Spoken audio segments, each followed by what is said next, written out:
অন্যের মনে কষ্ট দিয়ে অন্যের হক নষ্ট করে সম্পদ করতেছেন। আপনার এই সম্পদ কে খাবে? আপনার জেনারেশন খাবে, কিন্তু আপনার জেনারেশন, আপনার নাতি নাতির জেনারেশন পর্যন্ত আপনাকে চিনবে। তারপরের জেনারেশন কিন্তু আর আপনাকে চিনবে না, তারপরের জেনারেশন কিন্তু আপনার জন্য দোয়া করবে না।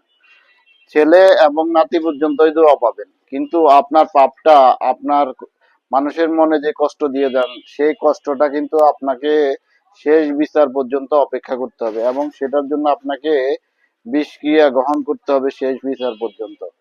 তো শেষ বিচারে আপনার যখন বিচার হবে, তখন কিন্তু আপনাকে এটার জবাবদিহি করতে হবে। আপনার এই নাতির জেনারেশন পর্যন্ত আপনাকে কিন্তু চিনবে, তারপরে জেনারেশন কিন্তু আর আপনাকে চিনবে না।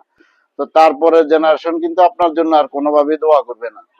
তো তারা কিন্তু এই সম্পদ ভোগ করবে ঠিকই।